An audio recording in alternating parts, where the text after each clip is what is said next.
We have here a simple decision motor problem. So, simpleng mga problems po muna tayo bago tayo pumunta sa mga complicated na problems para hindi po tayo mabigla. Okay, I have here a shunt motor draws 10 kilowatts from a 250 volts line. If the field resistance is 125 ohms, determine the line current and armature current of the motor. So, again po, drawing po muna natin yung ating circuit dyan.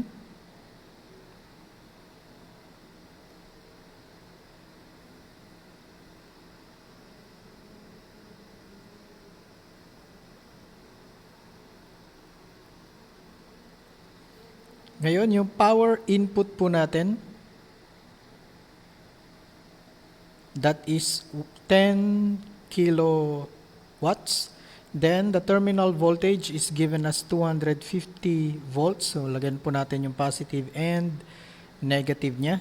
Then, the field circuit resistance is 125 ohms. Ang hinahanap po natin dito yung line current, that is IL, and also the armature current, IA. Para po malaman natin, o makuha natin yung value ng IL, using the given here, yung power input saka yung terminal voltage po. We have power input is equal to the line current, multiply that by the terminal voltage. So cross multiply lang po natin yung VT dito sa kabila. We're going to have IL is equal to the power input, divide this by terminal voltage. Substitute po natin yung mga given. We have 10 kilowatts or that is 10,000 watts. Divide that by 250 volts. Minsan po dito tayo nalilito yung mga 10 kilowatts. Minsan po nagkakamali tayo na nilalagyan natin dito 10 na lang. Tapos dinidivide natin ng 250. Instead po sana na 10,000 divided by 250. So ingat po tayo sa mga ganon. So, 10,000, divide po natin yan ng 250. This will give us 40 amperes. So, yun na po yung value ng line current natin. Ngayon naman po kukunin natin yung value ng armature current. In order to do that, mag-establish po tayo dito ng node A. Then, lagay po natin dito yung ISH. So, Kirchhoff's current law at node A. Meron po tayo doon, summation of current in equals summation of current out. Ang pumapasok po na kuryente dito, that is the line current. Tapos yung mga lumalabas pong kuryente dito, we have the IA plus ISH. Then, ang hinahanap po natin dyan, we have the IA. Nakuha na po natin kanina yung value ng IL. So, ito po yung ISH transpose po natin dun sa kabila. Magiging negative po yan. Ngayon po, we have IA is equal to IL. Ngayon po, again po, transpose natin yung ISH. Magiging negative po yan. Minus ISH. So, meron na po tayong value ng IL.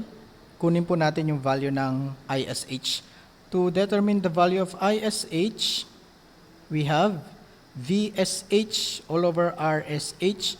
Ngunit sa shunt motor, ang VSH po natin ay equal sa terminal voltage dahil konektado po sila in parallel. We have 250 volts, divide that by 125 ohms. Therefore, ISH po natin, 250, divide po natin ng 125, will give us 2 amperes. Yan, substitute po natin yung value ng ISH saka IL dito sa equation na to. We're going to have IA equals 40 amperes minus 2 amperes. Sabihin po, IA is equal to 38 amperes. Next, let's proceed to a similar problem.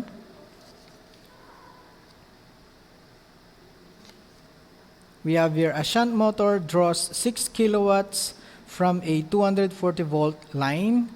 If the field resistance is 96 ohms, determine the line and the armature current of the motor. Drawing po muna natin yung ating circuit.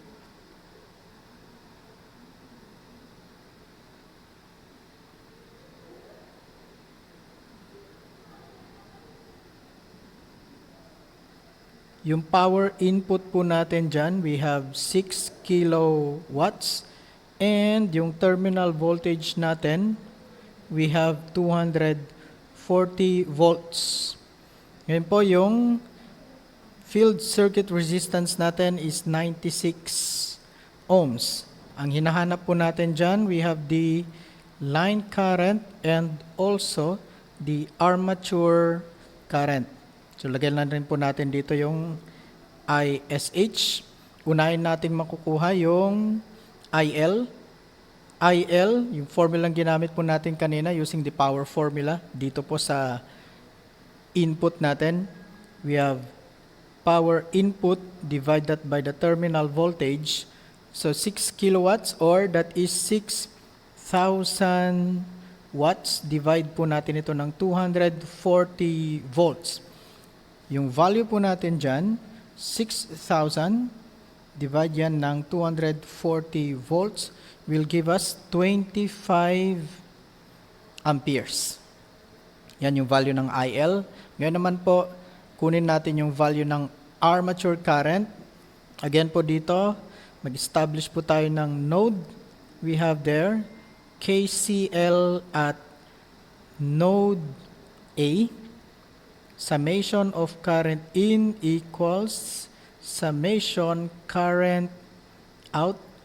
Pumapasok na kuryente, IL lang po dyan. Then, yung IA and also ISH ang lumalabas dyan. Again, to determine the value of IA, yung ISH transpose po natin sa kabila, magiging IL minus ISH na po dyan.